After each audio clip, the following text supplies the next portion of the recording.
Nah, tercetus pikiran kok harus golden section terus ya? Apa Indonesia ada nggak sih? Nah terus akhirnya memulai akhirnya pikir Indonesia kan ada primbon gitu. Terus akhirnya kita nyari pertama kali nyarinya ke apa jurnal matematika. Ternyata nggak ada. Nyari ke jurusannya matematika murni ternyata nggak ada yang bahas itu gitu.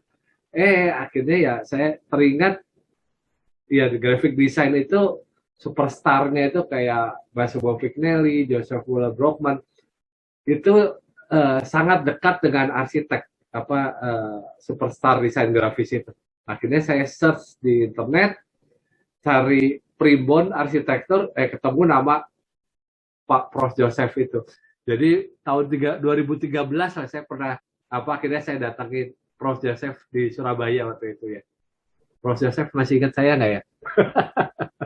Ya sangat dong. Ya, jadi kurang lebih itu. Akhirnya kita ngomongin mengenai arsitektur kenusantaraan. Nah, terakhir ini saya iseng nyari lagi Prof Joseph, lagi iseng lihat YouTube. Prof Joseph itu lagi ngomongin design thinking sama design feeling gitu. Itu terus terang itu menggelitik saya itu menarik gitu. Ada apa ya, ini kalau saya ngomong dari sudut DKV, tapi nanti habis ini silakan bebas ya, tidak harus urusannya dengan DKV karena ada interior dan arsitek juga.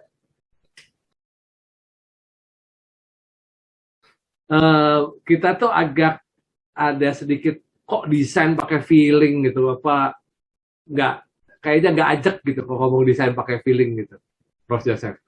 Kayak nggak tidak terukur gitu kesannya. Ya itu menurut Pak Joseph gimana nih mengenai design thinking, design feeling? Ya, kalau mau ngomong apakah desain itu kalau pakai feeling itu nggak bisa diukur. Ya, ini design thinking sama design feeling itu dua hal yang memang menarik untuk kita soroti karena sejauh ini yang berkibar kuat itu kan design thinking. Mengapa design thinking? Karena itu katanya Descartes itu kan orang Eropa itu kan Descartes aku bacanya ngomong kok gitu ergo sum gitu ya. Aku berpikir maka aku ada. Nah, artinya di sini keberadaan manusia itu ditentukan oleh berpikirannya. Lama dia berpikir, dia itu dianggap eksis. Nah, ini mendapat dukungan yang hebat dari dunia ilmu pengetahuan itu. Nah, terus muncullah berpikir, sampai-sampai untuk membuat rancangan pun harus berpikir. Ya, memang iya, kalau nggak berpikir nggak apa seenaknya sendiri, ya enggak, harus berpikir, bagus. Keluarlah rancangan atau desain yang zaman modern itu dimulai dengan ada yang disebut form follow function, berangkat dengan fungsi dulu, berangkat dengan space. Kenapa space? Karena space itu kan Plato, berpikir space itu, form enggak. Terus berjalan sampai di abad 21 itu berkibar kuat yang namanya design thinking. Nah, celakanya saya itu generasi gak kenal design thinking. Sama saya di hari pertama itu toleh saja gitu, apa sih design thinking itu. Saya nggak biasa dengan berpikir dalam, berpikir jauh, enggak, saya gampang-gampangannya itu apa, gimana sih gitu loh. Ini misalnya kalau ngomong internet tapi anak SD itu bisa ngerti itu gimana, apa sih? Saya ini seperti anak SD, makanya aku baca, pikir-pikir, walah, design thinking itu nggak ada bedanya dengan desain sebagaimana seumumnya kita bicara. Tetapi hanya tingkat kritisnya memikirkan tingkat kritisnya membicarakan ketajamannya, kedalamannya, kejauhannya, itu digosok sampai habis. Itu design thinking. Nah, akhirnya, tapi rasanya kok aneh design thinking itu ya.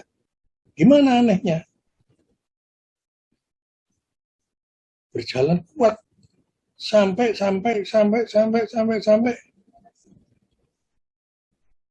di konsep. Kalau konsepnya sudah matang, dibuatlah desainnya. Nah, di titik itu aku sempat diajak bicara-bicara sama mantan-mantan mahasiswa saya yang sudah menjadi pakar di dunia design thinking ini. Terbersit pernyataan. Yang namanya arsitektur itu berhenti sampai dengan di konsepnya saja. Setelah konsep pada pelaksanaan itu sudah bukan arsitektur lagi, itu sudah building. Glodak, aku ingat. Oh, jadi design thinking itu usaha keras untuk sampai kepada titik yang namanya konsep. Oke. Berpikir kuat-kuat untuk sampai kepada konsep. Tapi sebentar tuh. Manusia itu kan tidak hanya terdiri dari akal dan otak saja. Buat kita yang orang Indonesia, dalam diri manusia itu ada 3 loh unsur. Yang hakiki, 1 pikiran. Itu pasti. Yang kedua, iman atau batin. Itu juga pasti. Kalau nggak beriman, nggak batin, nggak bisa. Hidup di Indonesia kamu nggak punya tempat. Dan yang ketiga itu rasa. Nah, di dalam kehidupan sehari-hari yang batin itu nggak terlalu ditonjolkan karena memang yang batin, yang iman itu sangat personal pribadi. Karena itu saya bukan menghilangkan, tapi menyisihkan. Saya angkat yang feelingnya, ya rasa. Ya. Orang boleh berpikir, waduh itu termat, itu tepat, itu bagus, itu hebat. Tapi kamu tidak kangen sama anakmu. Sudah berapa hari kamu tidak pulang. Mikir apa kamu kalau sudah sampai di situ? Tidak ada yang dipikir, dirasakno kangennya. Meskipun aku di kolong jembatan, tapi aku bahagia loh. Loh kok bisa? Menurut thinking, bisa nggak di kolong jembatan itu bisa bahagia? Itu pertanyaan. Bahagia, sedih, kangen, sejahtera. Atribut-atribut yang maksimum oleh thinking itu hanya ditangkap oleh psikologi. Tapi psikologi belum mampu untuk sampai kepada yang saya tunjukkan sebagai rasa itu tadi. Apalagi kalau kita ngomong di Indonesia, urusan rasa itu luar biasa.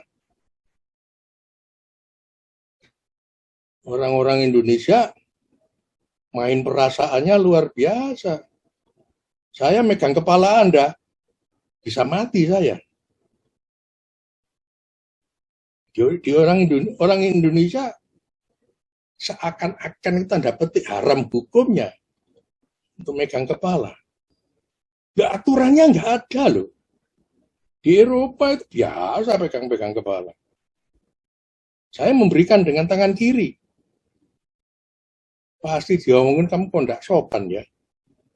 Bukannya enggak boleh, boleh saja tapi enggak sopan. Kalau di Eropa enggak ada masalah. Nah, budi pekerti, sopan santun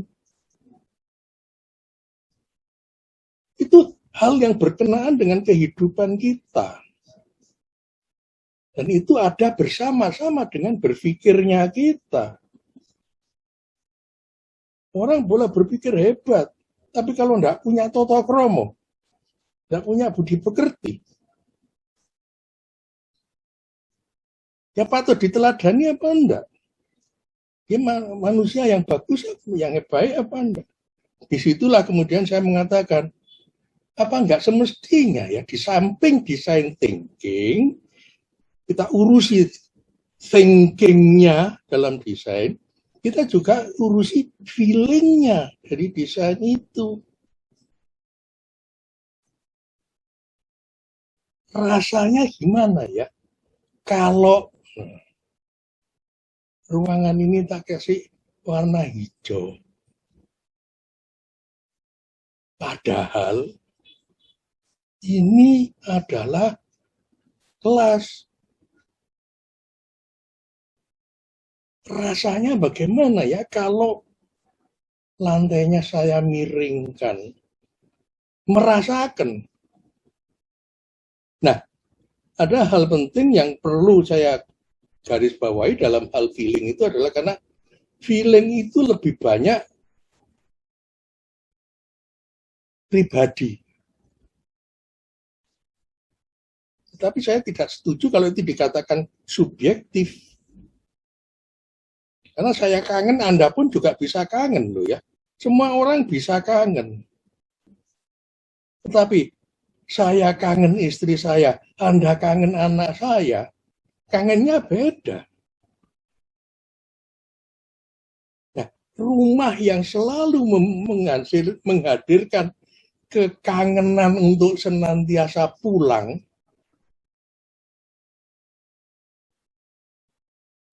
memerlukan rasa, memerlukan merasakan feeling. Tidak sekadar 2 kali 3 meter saja. Ya, karena 2 kali 3 meter itu thinking, ukuran. Sekarang orang hanya melihat 2 kali 3. Paling-paling perbandingannya kurang pas. Di masyarakat Nusantara, enggak begitu. 2 kali 3 itu tidak hanya 2 kali 3 jawaban urusannya. Nah, coba aja kita saksikan ini. Nah, ntar izin untuk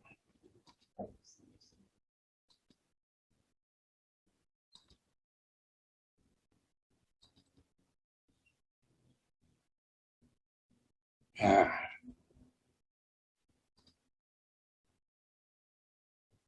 Ya, kelihatan. Saya ambil dari Primbon ya. Mohon maaf pakai bahasa Jawa, belum saya Indonesiakan, tapi tidak masalah. Tapi gini, pemilihan desa.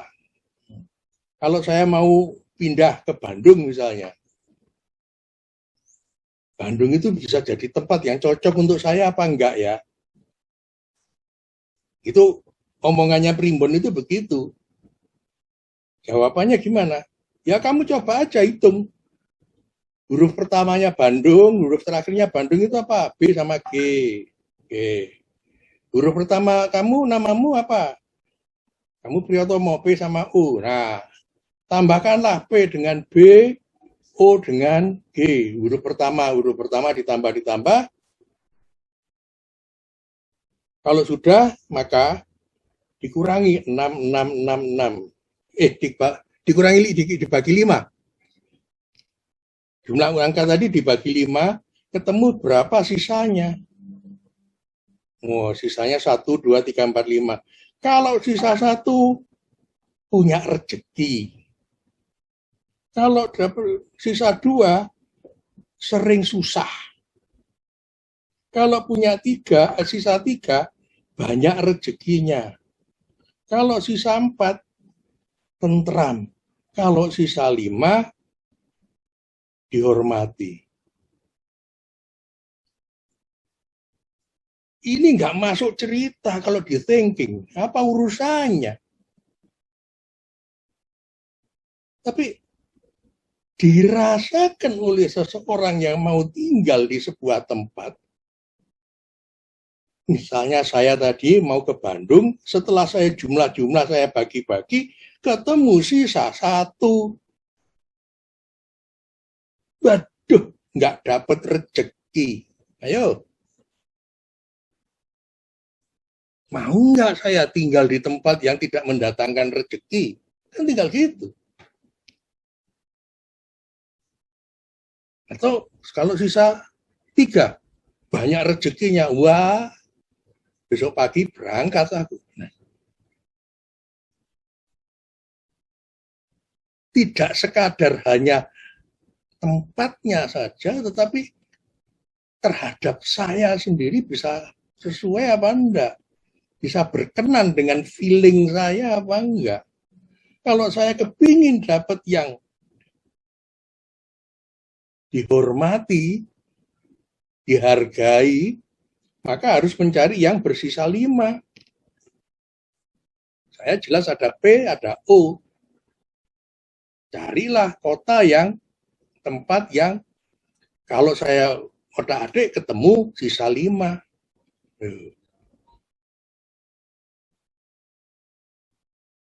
Angka, ukuran, dan bilangan, ya, perlu. Tapi jangan lupa suasana hati dan rasa itu juga perlu. Memang ini sangat pribadi, tapi tidak subjektif. Karena yang sisanya 5 itu orangnya pasti banyak sekali. Contoh aja, orang anggaplah ini angka primbon ini betul ya, maka nama kota dan nama penghuninya itu banyak yang cocok untuk nomor 5 bagi yang kota mana, tempat yang mendapat penghargaan dan penghormatan. Kalau yang cari banyak rezekinya, misalnya kota Jakarta itu banyak rezekinya. Kebanyakan orang Jakarta itu kalau dihitung dengan nama kota Jakartanya ketemu sisa 3. Bisa seperti begitu. Tempat demi tempat memberi akibat rasa dan suasana kepada kita. Itu yang saya maksud dengan feeling yang perlu juga kita desain. Itu Mas Irwan. Saya coba telusuri gitu ya, bahwa perkembangan modern science ini yang menekankan pada thinking sampai sekarang itu kenapa mengabaikan feeling gitu ya. Feelingnya kok hilang gitu ya.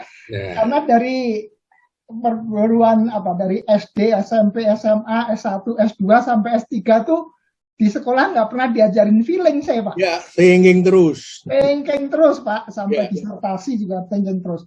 Nah, saya telusuri, itu sekitar abad ke-14 ya.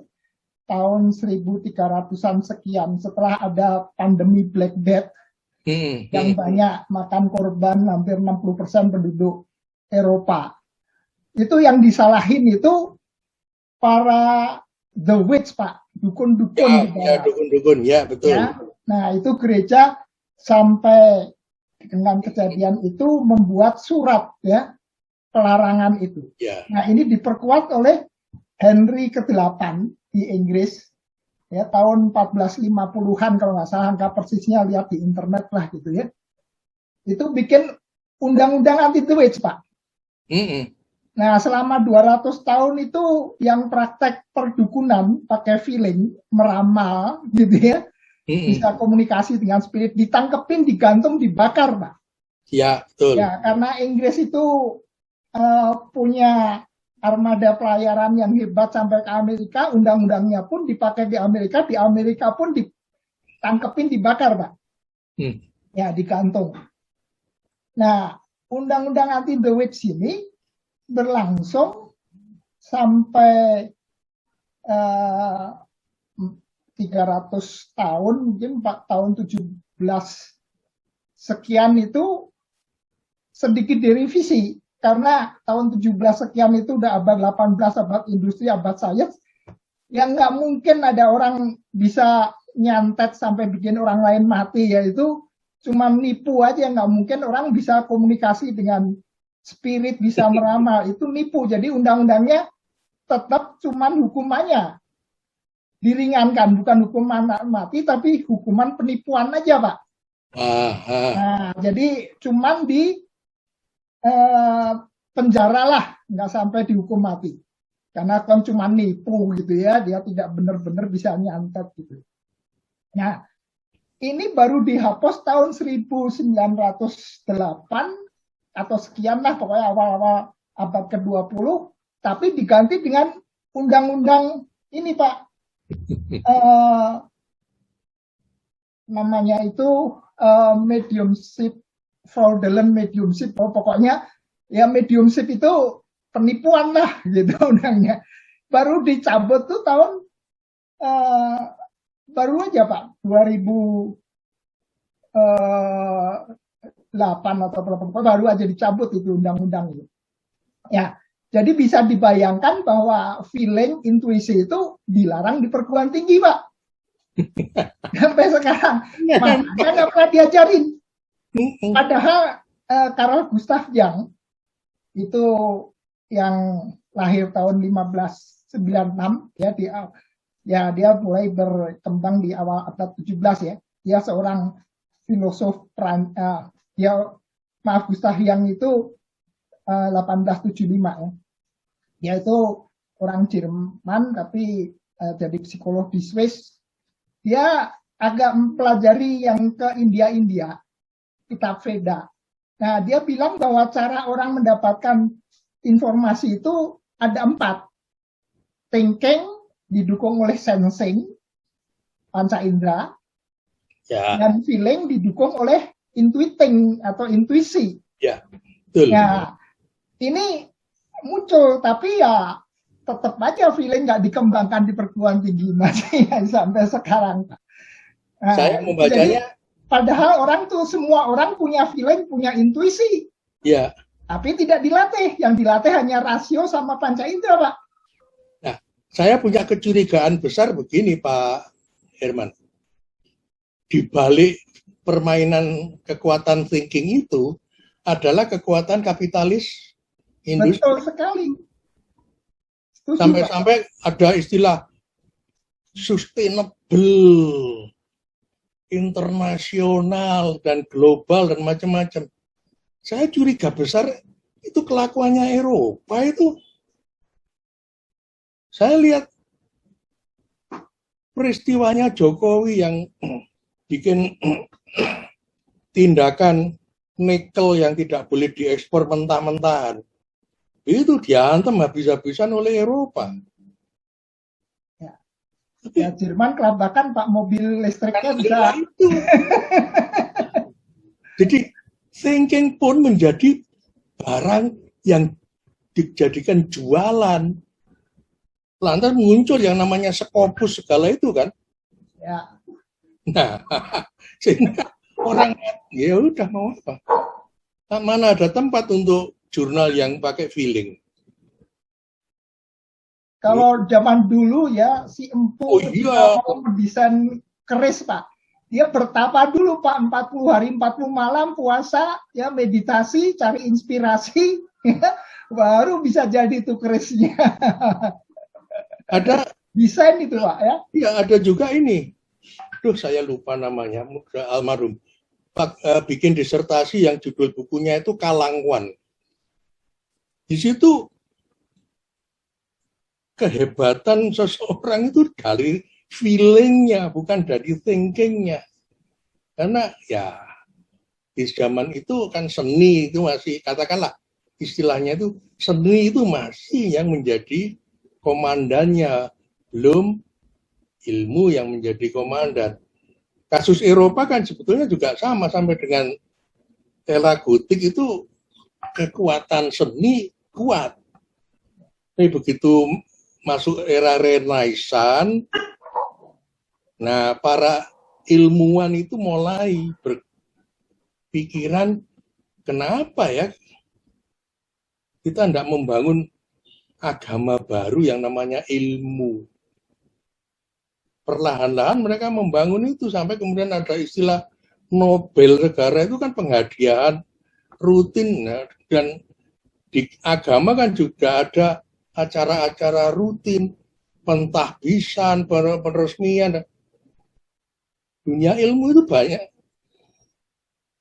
meminjam juga dari dunia agama.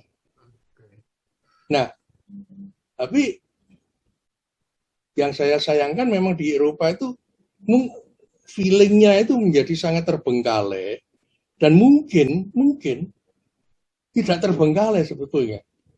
Karena memang, ya mohon maaf istilahnya, mungkin Eropa memang nggak punya feeling. Kita ini yang kita punya feeling tapi nggak punya thinking. Ya, bisa aja begitu.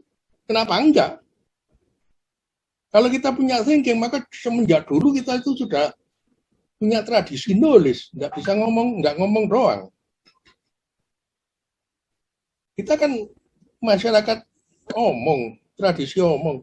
Sampai dengan zaman 5G-nya internet hari ini pun kita itu masih menikmati ngomong daripada nulis. Saya punya pengalaman 2 tahun pandemi ini, hampir setiap hari itu ada webinar. Apa itu webinar? Lebih tidak kurang daripada saya sama Pak Herman, ayo ketemu lewat layar tapi ngomong doa aja. Ya itu tradisi kita, Pak, ngomong. Ya, itu. Saya disinilah kemudian angkat topi kepada bangsa kita, mampu memanfaatkan internet untuk mempertahankan tradisi lisan. Tapi kalau ini kemudian tetap disangkal sebagai tidak ilmiah, ya jangan gondok gitu loh.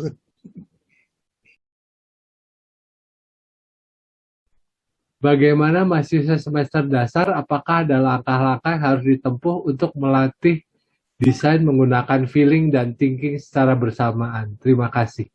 Seperti tadi disampaikan oleh Pak Herman ya, semenjak PAUD itu loh anak sudah diajak untuk thinking, tidak diajak untuk feeling. Makanya kalau anak di SD itu dijewer sama gurunya, besok pagi gurunya itu kena PT-UN. Bapaknya enggak terima, itu pelanggaran HAM, mutiar gitu.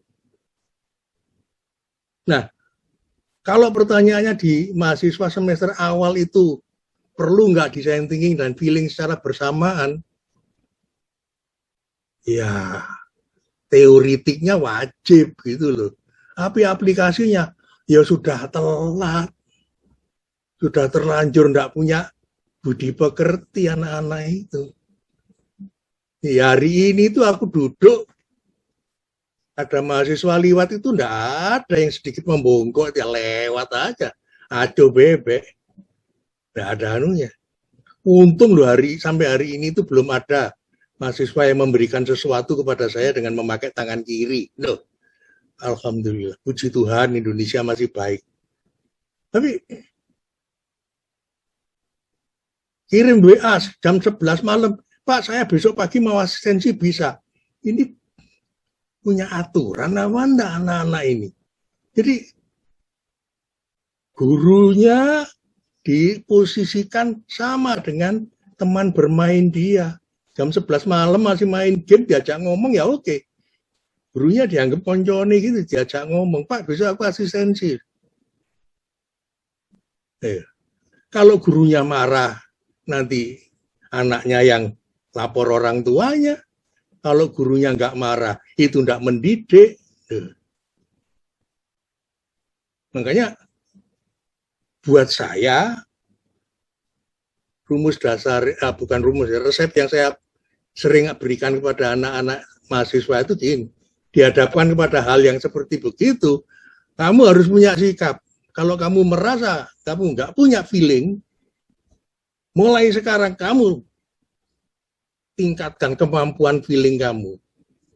Bahwa itu tidak ada di sekolah, tidak apa-apa. Itu kamu usaha sendiri. Lah di sekolah gimana? Kamu kejar thinking sekuat kamu. Sisanya gimana? Sisanya FFA. Apa itu Pak FFA? Forum follow asisten. Ngikutin aja lah apa katanya dosen, apa katanya asisten. Pasti lulus. Yang penting kan lulus. Aku gitu. Nah, sampai dengan sebelum pandemi saya masih begitu. Setelah pandemi berlaku, rame. Ayo. Gak tatap muka jadi pinter kok, tapi tatap muka tambah goblok nanti. Gitu. Kemampuan diri sendiri itu penting juga diasah semenjak menjadi mahasiswa. Itu menurut saya. Di Amerika, Kanada sekarang sudah mulai, Pak. Anak-anak SD itu udah diajarin meditasi, Pak. Nah, untuk melatih intuisi, Pak. Dan hasil-hasil penelitian juga menunjukkan bahwa meditasi itu sangat meningkatkan intuisi, artinya feeling, Pak. Karena feeling itu dapat masukannya dari intuisi atau extrasensory perception gitu, atau sixth sense gitu ya. Nah, sementara di kita malah ditinggalkan itu, Pak. Meditasi, puasa, Senin Kemis. Ini. Karena dalam kondisi puasa, meditasi, orang tuh masuk ke suasana yang disebut apa ya, trans atau apa, sehingga dia bisa menggali informasi dari askasik record itu, Pak. Informasi yang ada di alam semesta. Nah, atau dengan intuisinya. Nah, itu metode itu udah dihapus, Pak, dari dunia kita, Pak. Diambil, ngapain kamu puasa, meditasi, buang waktu, nggak dapat duit, Pak. atau gini, Pak Irwan, pandemi ini menjadi apa ya, isyarat yang diberi oleh Tuhan bahwa sekarang itu harus ada pergantian, penggiliran. Dulu sampai dengan sebelum pandemi, yang namanya thinking itu Eropa semua. Yang namanya feeling itu Asia semua. Nah, dengan pandemi ini, ayo kita balik. Yang Asia itu thinking semua. Yang Eropa itu feeling semua. Bukan mustahil. Cina sekarang sudah di atasnya Amerika. Kapal induknya di Laut Cina Selatan kehilangan GPS. Gara-gara GPS-nya diblokir sama Cina. Jadi Asia sudah bergeser menjurus ke thinking. Sementara Amerika, Eropa mudah-mudahan menggeser ke feeling. Christian Norberg Schulz itu aku lihat sebagai orang yang masih malu memunculkan istilah feeling. Dia bungkus di balik fenomenologi dan genius loci itu. Nah, buat saya genius loci itu penjelasan ilmiah atas feeling. Begitu. Tapi ya nggak apa-apa. Saya bersenang kalau kita ada walak-waliing zaman. Nah, kan SD dan TK kita juga sudah ada yang tidak lagi berbahasa Indonesia. Yang bahasa Inggris ya, Pak ya. Nah, itu. Nah, cucuku itu lebih fasih bahasa Inggris, Pak, daripada bahasa Indonesia, Pak. Nah, ya, itu. Tapi kalau saya boleh ikuti burung nih, yang lain belum pada ngomong. Saya tuh ngelihat gini ya, apa ini kayak ngomongnya buat orang Indonesia. Jadi orang Indonesia tuh gitu, tipikalnya. Ya kayak tadi kan kalau Pak Herman bilang di Amerika itu sudah mulai ada meditasi segala macam. Nunggu di Amerika dulu melakukan, baru kita lakukan. Kalau dia nggak melakukan, kita nggak pede untuk jadi pionir. Ada kecenderungan itu ya. Kayaknya kalau kita cari second ya, barang second ya, Pak ya. Jadi takut untuk apa ya? Jadi individu yang merdeka untuk melakukan itu dulu gitu. Jadi harus mereka lakukan baru kita lakukan. Terus tapi pengennya bersaing ya, Mono bisa bersaing nggak kayak gitu ya? Ya disinilah kita harus betul-betul berani angkat topi kepada Belanda. Penjajahan yang mereka lakukan mampu membangun penjajahan tidak hanya secara politik dan secara geografik, tapi juga penjajahan pikiran kita. Betul-betul kita itu sudah dicuci otak untuk malu sebagai bangsa pribumi dan merasa percaya diri kalau seperti para Eropa itu. Makanya jurnal-jurnal yang ditulis selama jurnal itu berbahasa Inggris, walaupun itu 100% ngomong tentang yang ada di Indonesia pun Indonesia masa lalu, daftar pustakanya hampir tidak pernah kita lihat nama Indonesia. Namanya nama asing semua. Soalnya mereka yang dapat paten ya Pak ya? Nah itulah. Ya nggak tahu itu. Sudah itu diresmikan juga oleh Scopus. Kalau Scopus itu ada penulis Indonesianya gitu, mungkin berpikir 3-4 kali ya meng-ACC ya Scopus itu. Scopus itu memang beban karena nulis aja sudah beban kok suruh Scopus. Dosen arsitektur itu mana ada sekolah arsitektur yang berlimpah lektor kepala. Yang sampai pensiun itu sampai hanya mencapai golongan 3B saja itu tidak sedikit sampai hari ini. Ya, memang tradisi nulis tidak ada, kok adanya tradisi ngomong. Ya, silakan Pak Priyo. Terima kasih, selamat siang. Selamat siang Pak Herman, wah lama nggak ketemu. Saya tertarik dengan Mundewitz tadi Pak. Ini dari cerita tentang Albrecht Dürer gitu ya, pelukis yang membuat nukilan itu. Dia menulis tentang tentang melankolia 1 gitu. Jadi pada waktu itu selain ilmu alam, ilmu matematik dan ilmu biologi itu semua sihir Pak. Jadi waktu itu hanya ilmu-ilmu pasti saja yang diakui, yang lain sihir. Jadi bukan sihir dalam pengertian tukang sulap loh ya. Ilmu psikologi, psikoanalisis itu waktu itu masih sihir. Nah, sihirnya itu. Ya, dan saya tertarik dengan diskusi ini karena kita jarang mengulas tentang filsafat dari Jerman itu ya, aliran Jerman yang seperti si Herbert Marcuse dan sebagainya, yang alirannya apa itu ya pencerahan gitu ya, Immanuel Kant gitu ya. Nah, tapi masalahnya memang di Indonesia itu berbeda ya. Kalau dari pengetahuan Eropa itu dimulai dari per definisi. Sesuatu didefinisikan dulu, baru untuk menyelesaikan yang lain. Kalau di Nusantara, yang tradisinya omong, itu ya tidak lalu lebih jelek, tapi memang tradisinya dari contoh gitu ya.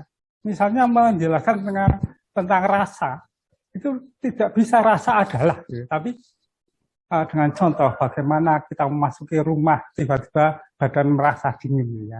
Nah ini Feng Shui mesti paham banget ini Pak Herman. Nah artinya merinding semua ya Pak ya. Iya, artinya memang kita tuh betul sekali Pak Yosef jarang menulis gitu ya. Kalau ada tulisan itu sebelum selesai dibaca itu sudah dibantah dulu ini. Pak Yosef sudah mengalami berulang kali ini. Apa itu arsitektur Nusantara? Oh, itu bukan teori gitu. Oh ya jangan gitu. Mungkin teori tapi belum selesai atau masih dalam proses gitu ya. Tapi ya jangan sebelum membaca sudah mengatakan begitu. Nah ini kekurangan kita ini. Jadi saya ingin mengajak teman-teman membahas tentang hal-hal yang selama ini dikatakan sebagai rasa gitu ya. Yeah. Jadi ini bisa melalui banyak hal gitu ya, melalui psikoanalisis, melalui kalau yang sekarang sedang populer ya rhizomnya Deleuze gitu ya. Nah, kalau kita mau dari satu dua jalur saja, atau ini sudah dipraktikkan Pak Yosef melihat sesuatu dari tektonikanya saja, ya kita akan terlatih seperti itu. Kalau enggak ya maaf, kita hanya bicara, wah arsitektur kita tuh luar biasa, harus kita lestarikan. Itu terus dari dulu. Luar biasanya apa? Karena selama saya main ke Sumatera Utara tuh, arsitektur mereka tuh rusak, tidak didandani. Tapi bukan berarti hilang, enggak. Dia mengalami transformasi adaptif jadi bentuk yang lain, Pak. Nah ini nanti satu saat kita bahas tentang arsitektur Karo, bagaimana mereka mengalami proses dari yang fisik menjadi transenden dan sebagainya. Terima kasih Pak. Maaf terlalu panjang. Oh enggak. Bisa ngasih pendapat Prof mengenai autochthonous dan form follow culture itu. Kan ada form follow fun itu postmodern. Nah, ini Indonesia itu kalau kata Hans Frick itu form follow culture katanya, bukan form follow function. Gimana itu? Di autochthonous itu tidak lebih tidak kurang sama dengan ini bahasa Indonesia yang sudah tidak laku. Ya, karena nggak pernah kita dengar lagi. Autochthonous itu tidak lebih tidak kurang adalah pribumi. Jadi arsitektur autochthonous itu arsitektur pribumi. Sudah. Begitu kita ngomong arsitektur pribumi, kita yang Indonesia semua tahu. Istana Negara itu bukan autochthonous. Rumah Jogluk autochthonous. Nah, itu cuma nama aja yang diberikan dari sudut pandang keilmuan yang tersendiri, yang memiliki sebutan autochthonous. Untung kita tidak pakai itu, karena kalau pakai itu maka untuk Indonesia itu ada arsitektur autochthonous. Ya, arsitektur Karo itu arsitektur autochthonous, pribumi kok. Tapi arsitektur tradisional juga, pribumi kok. Juga arsitektur vernakular. Nah, terakhir juga arsitektur Nusantara. Terus kok bisa satu barang itu punya 4 nama yang berbeda-beda? Itu loh. Sehingga sebutan autochthonous nggak perlu kita resahkan, kita gampangkan saja, itu tidak lebih tidak kurang sama dengan arsitektur pribumi. Dan kalau Indonesia menjadi arsitektur tradisional ya boleh, arsitektur vernakular ya boleh, mau disebut arsitektur Nusantara ya silakan. Itu yang pertama. Yang kedua, form follows culture itu kan ya karena zamannya itu lagi rame lah, orang berteriak-teriak form follow function, form follows form follow macam-macam sampai ada juga yang namanya form follow culture. Saya nggak tahu antara Pak Hans Frick dengan Pak Eko Budiarjo itu siapa yang lebih duluan ngomong itu. Ya, karena Pak Eko Budiarjo juga mencanangkan, Pak Eko Budiarjo almarhum juga mencanangkan form follows culture itu. Nah, kalau kita di arsitektur ya, yang paling benar ya form follow architecture. Nah, terus arsitektur itu apa? Bila kamu sekolah arsitektur itu apa? Kan tinggal gitu. Oh, arsitektur itu adalah firmitas, penustas, utilitas. Ya sudah, ikuti firmitas, penustas, utilitas. Selesai. Di forum polos itu adalah label yang apa ya? Buat saya itu label pasaran gitu loh. Bukan pasaran dalam arti yang negatif loh ya. Bukan ya. Netral-netral saja lah berikan. Bolehlah semua orang punya forum polos gitu. Karena ada juga loh forum polofulus. Itu. Yang mahasiswa itu paling sakti. Forum polo asisten itu wajib. Kalau nggak forum polo asisten, nggak bakalan lulus kamu. Nah, saya waktu menyelesaikan tesis di Trisakti, kebetulan S1, S2 saya di Trisakti, Pak. Itu saya cari-cari tesis dan paper orang gitu ya, jurnal. Kemudian saya ketemu saya lupa itu menulisnya, dari UPI ya, Universitas Pendidikan Indonesia.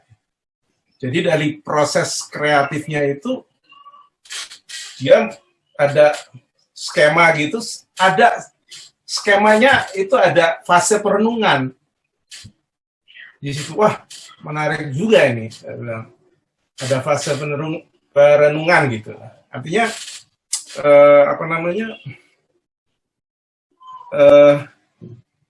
masing-masing orang itu punya experience atau pengalaman tersendiri dalam berproses seni itu, Pak. Gitu. Nah, kebetulan saya ingat dosen saya dulu, Prof. Primadi. Primadi Tabrani. Ya, dia punya buku kecil dulu, proses kreatif tuh ada intuisi. Ya, jadi ada intuisi. Nah, jadi benar tadi Prof. Herman, Pak Herman tadi bilang, ini di sekolah-sekolah sekarang kecenderungan itu udah hilang. Jadi kebetulan saya ngajar di dasar, Prof. Di dasar tuh saya biarkan saja anak-anak, nggak harus, wah ini gestalt, ini apa, ini. Wah, pusing lah. Biarin aja mereka tangan dan otaknya bergerak. Gitu. Setelah itu baru kita kasih tahu. Nah, sebenarnya proses ini kalian nih ternyata ini loh di dalam metodenya ada namanya gestalt gitu. Jadi saya juga jadi teringat waktu era Persagi ya, Prof.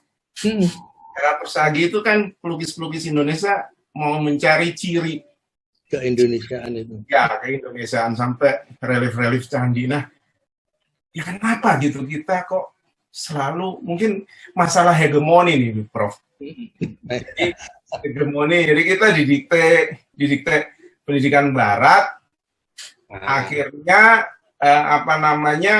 menutup sebenarnya istilahnya ya, pemikiran-pemikiran lokal yang harusnya bisa dikembangkan gitu, baik di pendidikan seni.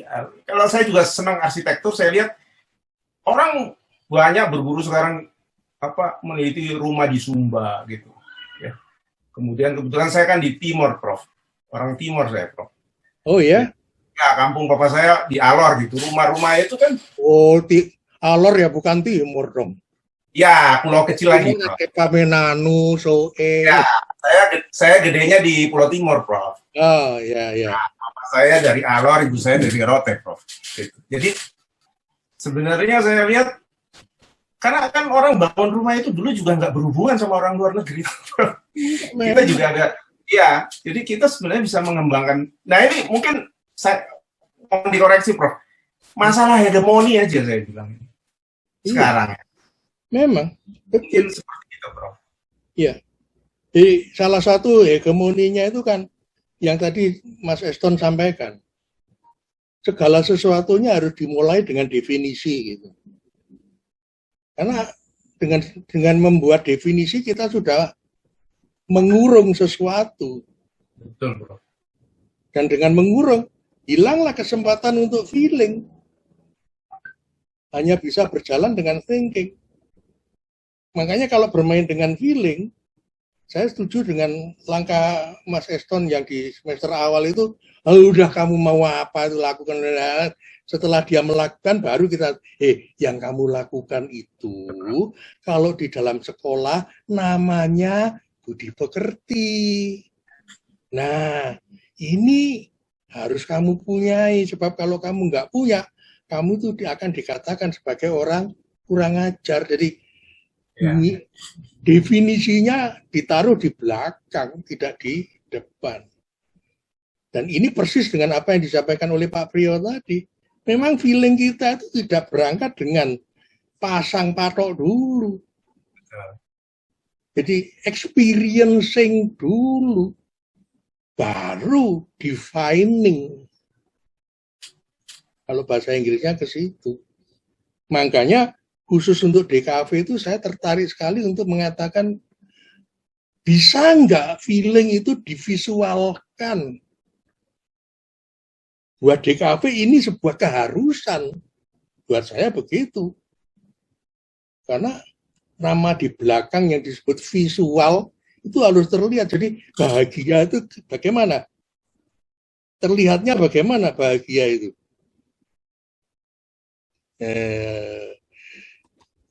Sejahtera itu bagaimana? Banyak rezeki itu gimana? Wah. Mungkin gini, Prof. Ini, bentar. Tak kasih contoh terusan. Ini sudah dilakukan oleh kakek moyang kita. Nah.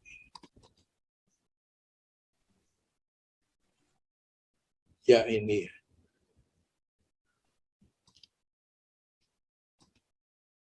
Kelihatan? Kelihatan, Bro? Ya. Bentar. Ya, kelihatan. Ini udah bisa dibesarkan ini. Jelas kok, Prof. Nah, ini ukiran di tanah tumpah darahnya Ibu Imelda Akmal, ya, Minangkabau. Ukiran itu hiasan yang ada di dinding luar. Namanya kuciang lalok, pola ukiran fauna. Ya, yang menggambarkan keadaan orang malas yang seperti kucing. Aduh, ini kok. Bentar, saya mau membesarkan ini kok susah. Bentar, tak keluar dulu ya. Jelas kok, Pak. Jelas kok. Jelas, okay. Prof. Nah, jadi ternyata orang malas itu bisa digambar. Iya kan? Walaupun tidak berupa gambar orang yang bermalas-malasan. Motif ukiran kuciang lalok menjadi elok karena makna yang tersirat menggambarkan saat untuk beristirahat dan tidur. Di kegiatan tidur, apakah ini tidurnya tidur melungker, itu nikmat untuk orang Minang? Mungkin tidak begitu. Atau kalau tidur melungker itu artinya lagi bermalas-malasan. Tapi ada objek visual yang bisa digunakan untuk menyatakan feeling yang adalah malas-malasan tadi. Ini lain lagi. Si kambang mani. Meriah. Kemeriahan, keramahan, dan kesopanan. Ayo kalau kita ngomong thinking itu ada nggak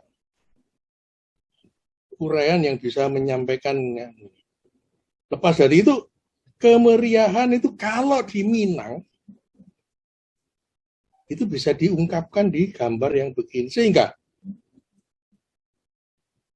rumahnya orang Minang yang ada gambarnya begini mencoba untuk berkata, saya adalah keluarga yang penuh kemeriahan, penuh keramahan, penuh kesopanan. Rumahnya bagaimana? Ya, experience, alamilah lebih lanjut, masuklah ke rumah, ke dalam, alamilah bagaimana di dalam itu. Oh iya ya. Dan seterusnya. Jadi yang oleh Nusantara sebagai masyarakat lisan ternyata juga tidak 100% meninggalkan visualisasinya. Itu. Hari-harinya orang Nusantara dulu itu telanjang dada, enggak perempuan telanjang dada. Tapi kalau badannya ditutup, artinya dia tidak berada di dalam kegiatan sehari-hari. Dia berada di dalam kegiatan yang tidak sehari-hari. Yang istimewa justru ditutup rapat. Tapi lihatlah di Eropa, wanita-wanita Eropa itu. Kalau acara spesial, Academy Award, Oscar, dan macam-macam. Itu makin membuka, malah membuka. Kalau kita kan malah menutup.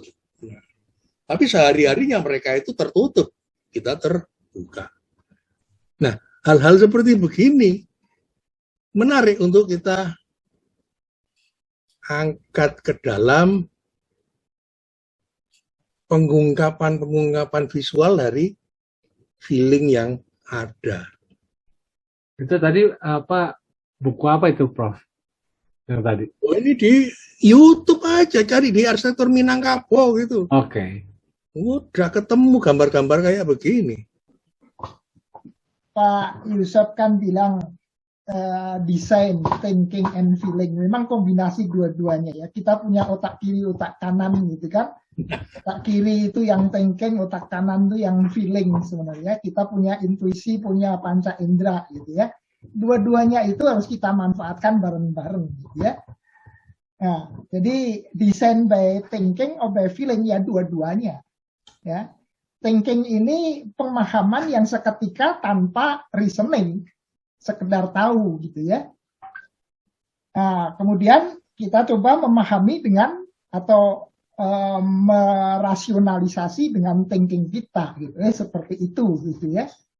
Memang bahasa visual itu memang bahasa feeling sebenarnya. Karena kita paling merasa tergugah emosinya kalau melihat gambar. Ya suara juga ya, suara musik yang sedih gitu kita bisa ikut nangis malahan ya. Tapi gambar itu lebih kuat sebenarnya daripada suara. Itu bahasa feeling sebenarnya memang ya, gambar-gambar tadi. Karena begitu lihat gambar kita terasa.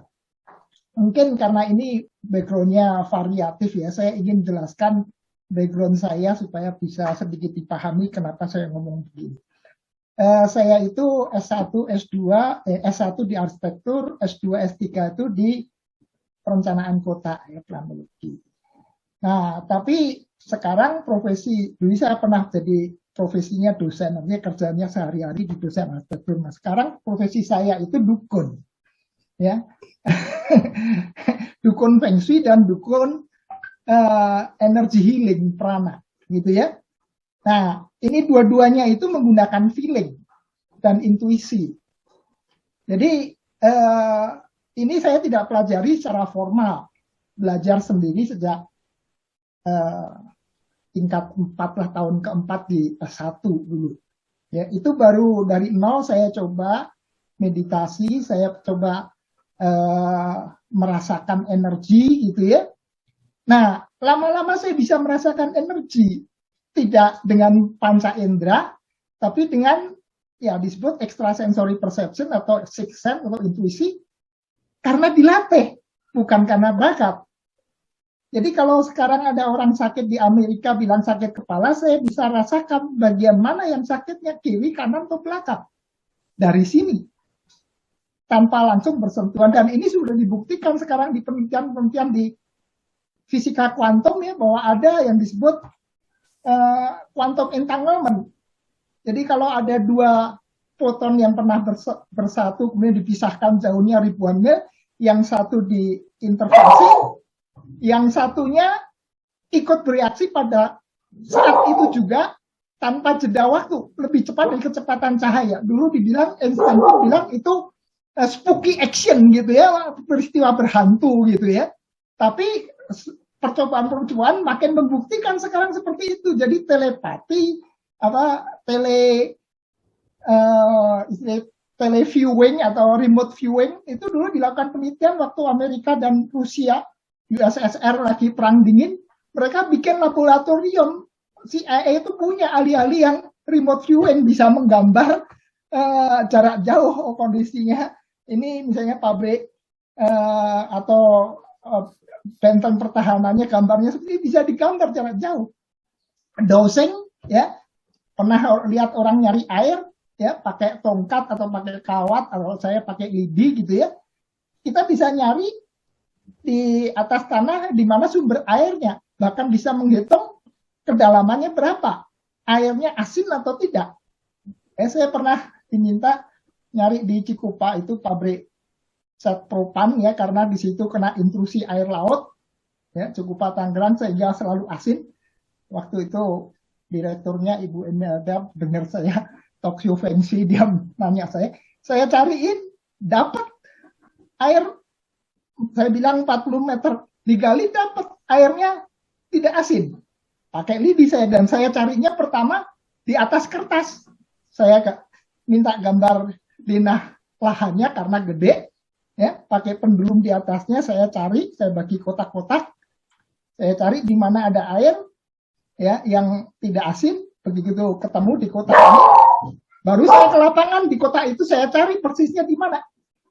Jadi ini disebut remote viewing gitu, kita bisa mendeteksi jarak jauh, dan kemampuan itu bukan saya bawa dari lahir, dari latihan. Cuman pendidikan kita ya sejak zaman namanya modern science ini ditiadakan dalam pendidikan, hilanglah itu karena nggak dilatih ya, intuisi dan feeling kita ya tidak berkembang walaupun tidak hilang. Ya, itu sekedar tambahan. Jadi memang kita kehilangan sesuatu dalam sistem pendidikan kita ini. Ya, tidak melatih intuisi dan feeling, dan itu adalah salah satu kemampuan manusia yang sangat-sangat efektif, mungkin sama efektifnya dengan internet. Karena pernah tahun 1600-an sekian ya, ahli Dosing ya di Amerika, dia dites, lihat peta, dikasih peta untuk menentukan di mana letak kapal selam Rusia. Dia deteksi, dia tentukan titik-titiknya 90% tepat, walaupun itu hanya di atas kertas gitu, bukan di lapangan. Sehingga dia nggak boleh pergi dari Amerika, takut membocorkan. Ya, itu terjadi. Bisa dilatih, bisa dipelajari. Sekarang cari di internet, di Google ataupun di YouTube, banyak itu latihan dosing, cari kisah. Banyak sekali.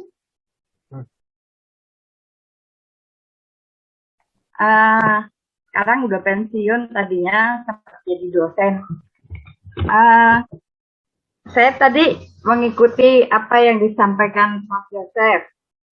Ada thinking, ada batin, ada feeling.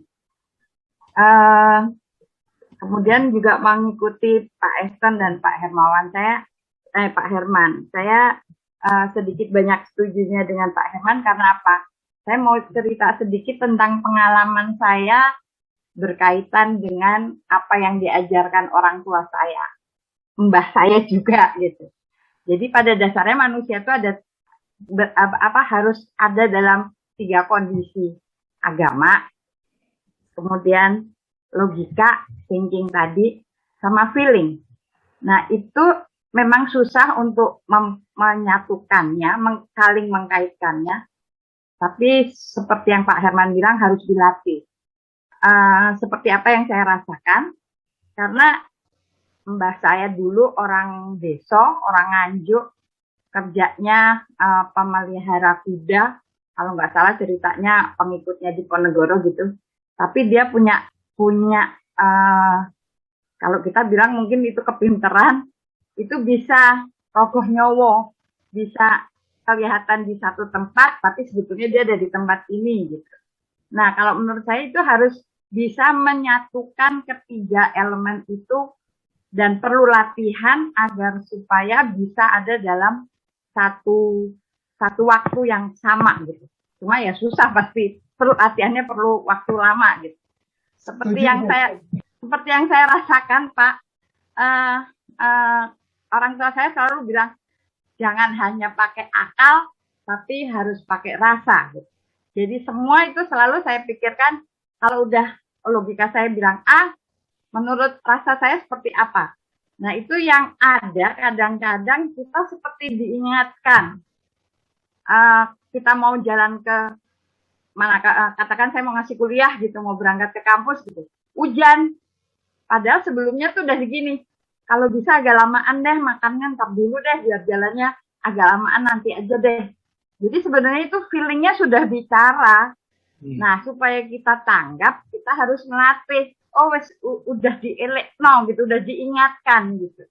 Nah, kalau kaitannya dengan arsitektur, kebetulan saya S1-nya arsitek, S2-nya sipil, kepingin S3 nggak tahu yang mana nih. Menurut saya, itu tuh harus disatukan.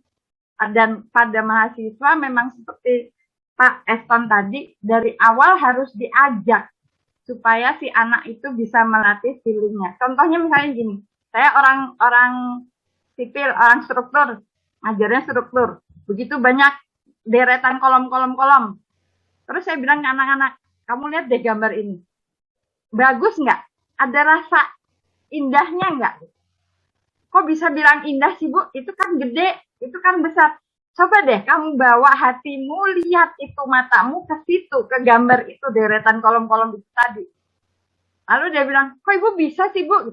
Akhirnya saya sadar, oh iya ya, anak-anak ini harus dilatih. Jadi kalau seperti yang Pak Eston bilang, biarin aja design by feeling maupun design by thinking, jalan ada dulu, baru nanti kita jelasin gitu. Nah, tugas kita lah sebagai dosen harus bisa menjelaskan secara logik. Kalau dilihat mbahku ya, orang-orang tua kita atau kita lihat di Kampung Naga aja, ngapain sih mau nebang pohon aja kok masih pakai naruh penanda, naruh sajen gitu. Karena tujuannya itu dia menyatukan si feeling dengan alam. Alam tuh nggak bisa dilihat dan nggak bisa dilogikkan gitu. Jadi kalau secara desain ya dua-duanya harus ada.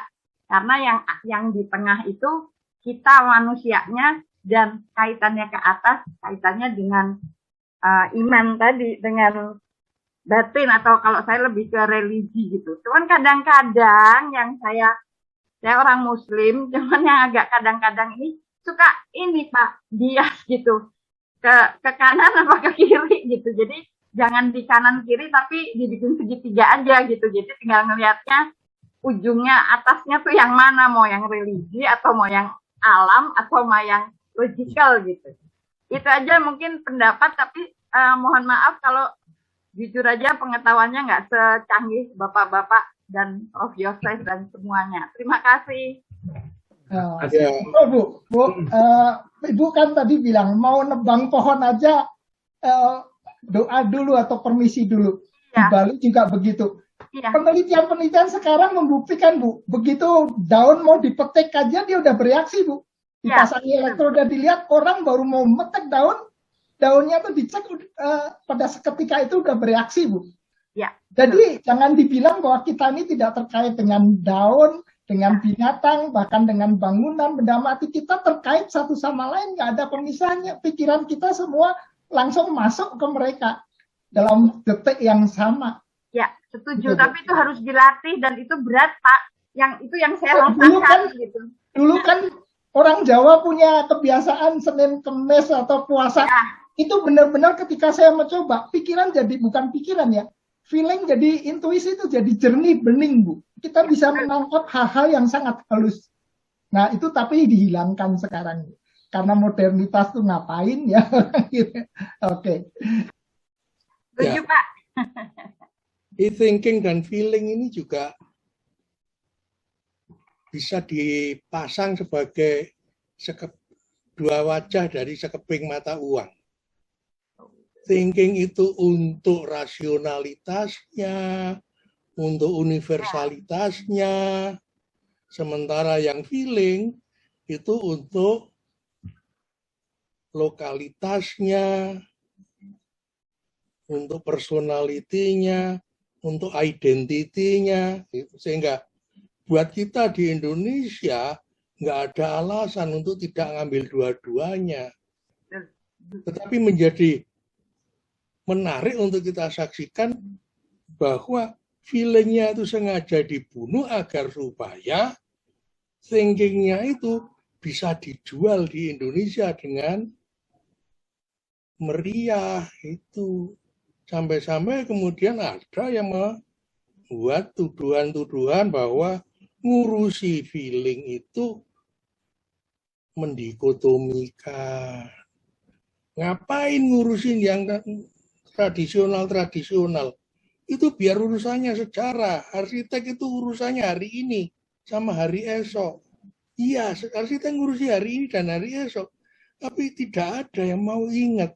Arsitek di manakah kau sekarang ini? Kau arsitek di Indonesia.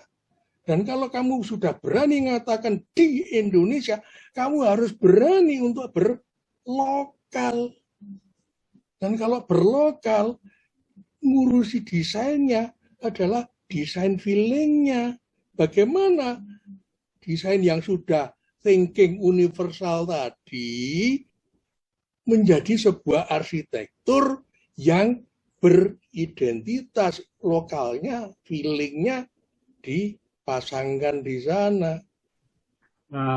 Prof. Ini arsitektur Indonesia, ini rancangan Indonesia sebagai Indonesia yang mendunia, bukan sebagai dunia yang di-Indonesiakan. Ini karena ngomong ini kan ini ada hubungan dengan akademis ya.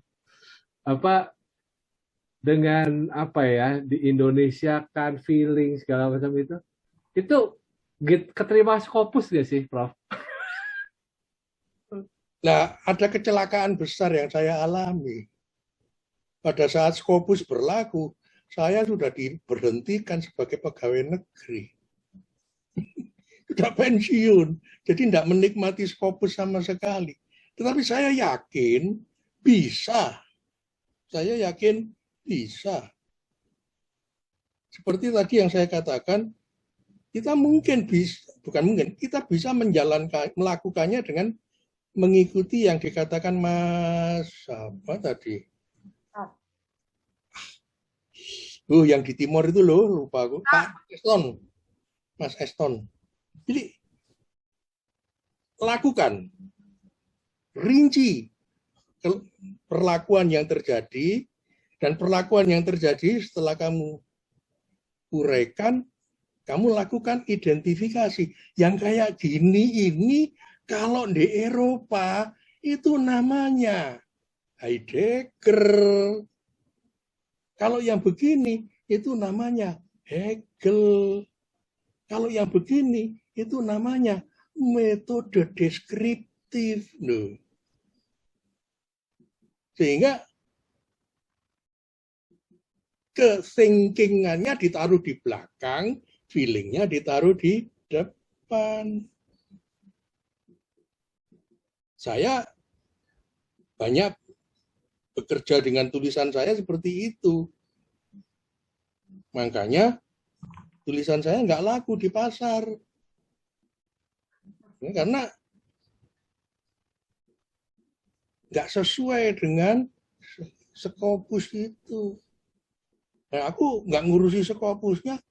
Aku kepingin menyelamatkan Nusantaraku dengan ini loh. Nenek moyangku dulu itu punya cerita kayak begini. Nah, cerita kayak begini ini kalau di dalam ilmu kebudayaan namanya animisme. Dan aku telusuri lebih dalam lagi. Iya ya. Animisme itu adalah jiwa. Nah, kalau setiap benda itu diberi jiwa, artinya semua benda itu punya energi. Karena jiwa itu adalah sebuah energi. Mungkin Pak Herman bisa mengkoreksi kalau keliru. Nah, animisme itu adalah pernyataan orang-orang Eropa mengenai cara pandang manusia Nusantara terhadap alam dan isinya. Semuanya itu adalah energi. Batu itu adalah sebuah energi. Kalau tidak percaya, kalau aku lemparkan itu ke kepalanya Pak Roni Sugiarto, pasti akan berteriak, aduh sakit. Nah, lo kok bisa wong batu enggak apa-apa kok orangnya yang berteriak. Berarti ada energi yang dipunyai oleh batu yang memberi akibat kepada yang dilempar. Nah, cara pandang begini, cara pikir, alur berpikir seperti begini, nggak ada di Eropa. Makanya, iya ya, itu kok kayak dianggap berjiwa ya, lantas dikatakan animisme. Masih mending animisme, Pak. Kalau udah dibilang superstition, Pak. Tahyul. Nah, itu. Saya sudah mulai meninggalkan itu semua karena perlahan demi perlahan saya menggarapnya secara terbalik, Pak Herman. Feelingnya aku kuras terlebih dahulu, hasil dari menguras feeling itu aku carikan slotnya. Kalau di thinking itu berada di mana satu demi satu. Begitu, makanya contoh yang lain, di cerita Ramayana, itu dikarang tahun berapa? Itu kan karangan sebelum Masehi. Itu kerajaan Alengka itu punya batalion yang ajaib. Senjatanya itu adalah mata. Batalion ini, tentara-tentaranya itu kalau memandang secara fokus orang lain yang dipandang secara fokus itu akan terbakar dan mati. Ya, ini cerita yang dibuat beberapa puluh tahun atau ratus tahun sebelum Masehi, Ramayana itu.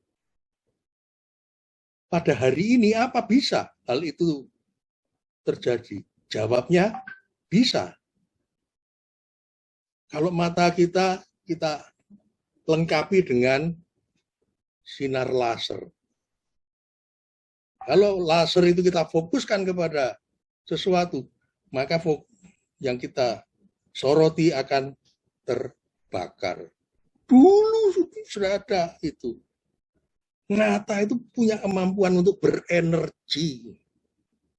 Di Surabaya ada Pak Jonceng, dia kertas dia taruh tangan di atas kertas, kebakar, Pak. Ya iya itu. Ya, kalau di Kalimantan saya pernah baca di Facebook dan ada fotonya, itu anak SMP dia pegang besi, dia tempelkan ke kertas, kertasnya kebakar, Pak. Iya. Jadi dia punya bakat begitu. Jadi itu selama ini masih kita lihat sebagai takhayul, sebagai superstition, animisme, dan macam-macam. Tapi saya melihat itu semua sebagai sebuah ladang pengetahuan yang belum dikenal oleh Eropa, dan oleh karena itu Eropa memberi label-label seperti itu supaya tersimpan dengan aman. Kenapa harus tersimpan dengan aman? Supaya nanti mereka yang punya peluang untuk mendudahnya. Mereka lupa satu, masyarakat lisan. Yang dari waktu ke waktu, konsep berpikir itu bisa mengalami pergeseran. Nggak masalah. Ceritanya boleh berubah-ubah. Dari kakek kepada cucu itu bisa bergeser. Tapi inti cerita tidak pernah berubah. Nah, mampu enggak kita memegang inti-inti cerita itu. Nah, feeling-feeling kita itu kita paku kepada keajekan-keajekan yang ada. Joko Tarub dengan 7 bidadari.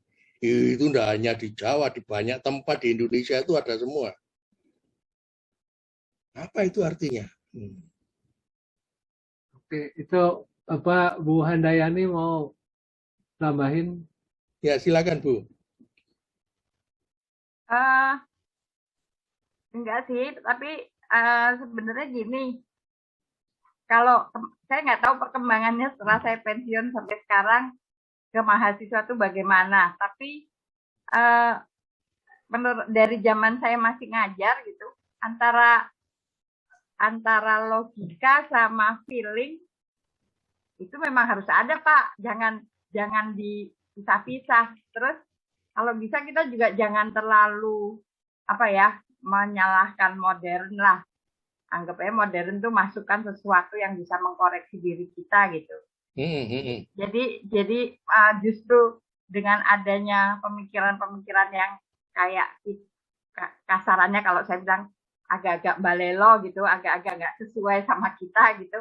Jangan dianggap itu sesuatu yang negatif, tapi harus kita anggap bahwa dengan ada itu, kita bisa upgrade diri kita gitu.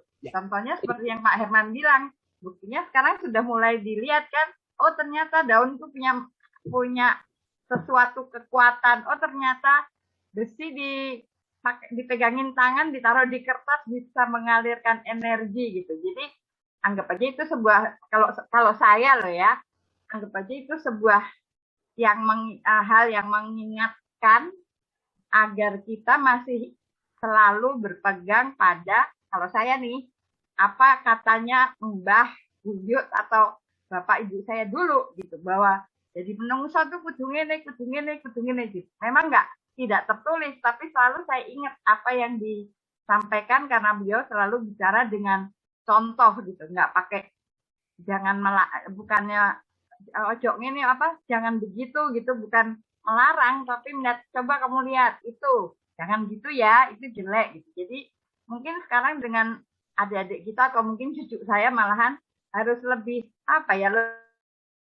lebih ngajak gitu, bukan melarang tapi ngajak gitu. Mungkin itu Pak sedikit. Ya. Memang formatnya pendidikan kepada anak-anak mungkin perlu perlu kita rubah gitu loh. Memang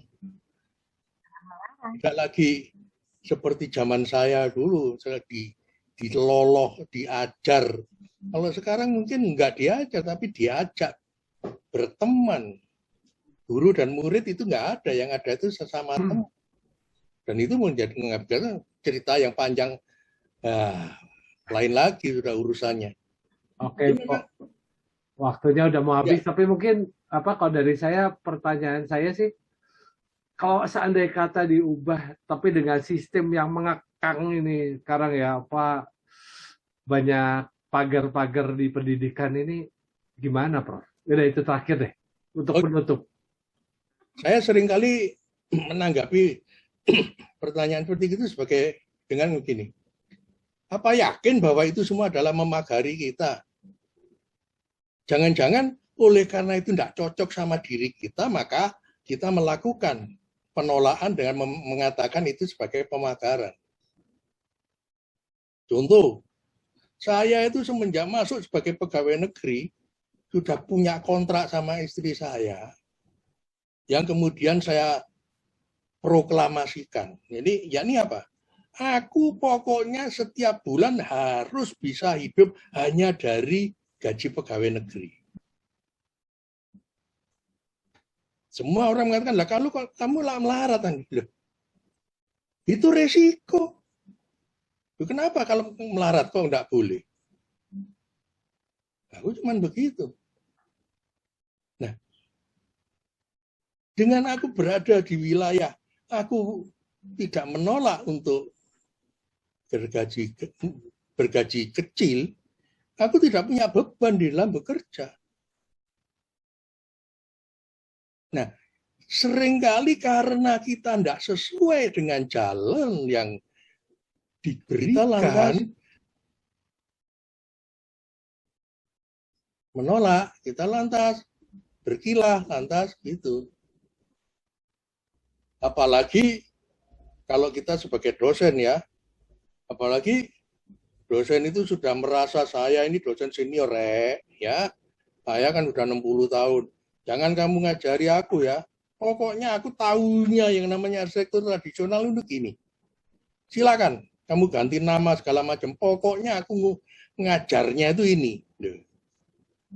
Ayo, kalau kita berhadapan dengan kayak begitu, mau apa? Nggak bisa. Jadi, seringkali kita harus terlebih dahulu melihat di mana sih plusnya, di mana sih minusnya aturan yang baru itu. Nah, terhadap aturan yang baru itu, kita mau apa enggak? Ya, kalau kita enggak mau, ya kita protes. Kalau diprotes tetap berjalan, nggak berani kita mengatakan, baik kalau gitu aku berhenti dari sini, aku mundur. Ayo, berani nggak? Nah, itulah cari enaknya kalau nggak mau gitu. Itu yang saya maksud ya. Jadi memang menyakitkan, tapi apakah memang benar-benar menyakitkan? Apakah bukan karena kita yang tersakiti karena tidak sesuai dengan keinginan kita? Kalau kita memang harus ke sekolah dengan pakai sepeda, loh kok kenapa sih? Apa susahnya pakai sepeda? Nanti kan nggak bisa ini, nggak bisa itu. Loh kalau kamu nggak bisa gini, nggak bisa gitu, kamu rugi apa enggak lah? Dan seterusnya dan sebagainya. Begitu, Mas Irwan. Sama yang lain, selamat siang. Terima kasih, Prof. Pamit. Pamit.